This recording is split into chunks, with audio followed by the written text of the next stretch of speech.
પ્રદેશ કોંગ્રેસ અગ્રણી અને સહકારી આગેવાન સંદીપ આંગ્રોલાએ ભોલાવ સર્કિટ હાઉસ ખાતે એક પત્રકાર પરિષદ યોજી ગુજરાતના તમામ ખેડૂતોને ભારત બંધમાં જોડાવા અપીલ કરી હતી।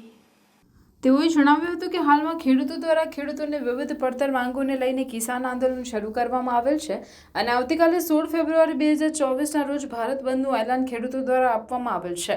આ કિસાન આંદોલન ગુજરાતના ખેડૂતોના પણ હિતમાં છે।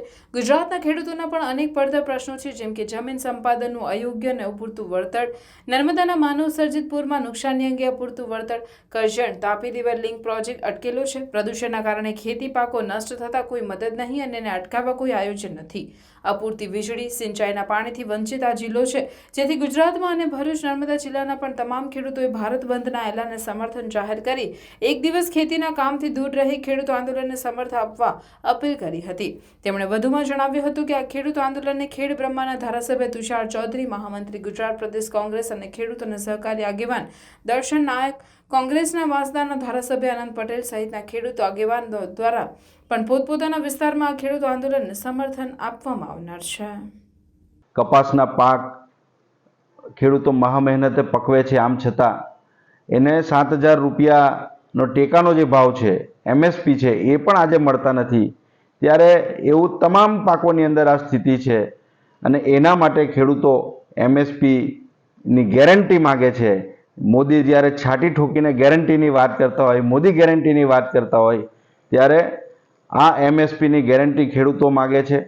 ખેડૂતોને સિંચાઈના પાણીની જરૂર છે, ખેડૂતોને સસ્તા ખાતર અને બિયારણની જરૂર છે, સસ્તી વીજળીની જરૂર છે। આ તમામ માગોની સાથે સાથે ખેડૂતોને, ખેત મજૂરોને જે અન્યાય થાય છે એના પેન્શનની વાત પણ કરી છે।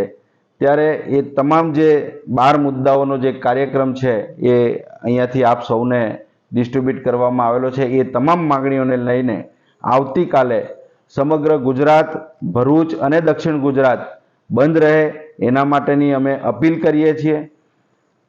પોલીસની પણ આવતીકાલે અગ્નિ પરીક્ષા છે, કારણ કે ભારતીય જનતા પાર્ટીના આગેવાનો જ્યારે પુતળા દહનનો કાર્યક્રમ કરે અને પોલીસ મૂક પ્રેક્ષક બનીને એ જોતી રહે, એને જાણે સમર્થન કરતી હોય એ પ્રમાણેનો વ્યવહાર કરે, ત્યારે આવતીકાલે પોલીસ માટે એટલા માટે ચેલેન્જ છે કે કાલે જો પોલીસ આ કાર્યક્રમની અંદર ભારત જોડો, ભારત બંધ કરવાનું છે અને એની અંદર અડચણ ઊભી કરશે તો પોલીસની જે ડબલ નીતિ છે, ભેદભાવભરી નીતિ છે, એ સામે આવવાની છે।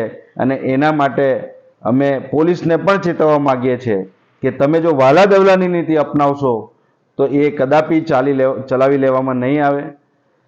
ખેડૂતોને પણ મારી વિનંતી છે, જે ભરૂચ જિલ્લાના જે ખેડૂતો છે, જેને જમીન સંપાદનની અંદર વળતરમાં અન્યાય થયેલું છે, જે આખો નર્મદાનો જે પટ્ટો છે એ માનવ સર્જિત પૂરના કારણે ખેતી નષ્ટ થયેલી છે, એ તમામ ખેડૂતો જ્યાં હોય ત્યાં પોતાનું કામકાજ બંધ કરે અને ખેતીની સાથે સાથે જે વ્યાપારીઓ છે, આમ જનતા છે, એને પણ આ બંધના એલાનને સફળ બનાવવામાં સહયોગ આપવા માટે મારી વિનંતી છે, અપીલ છે।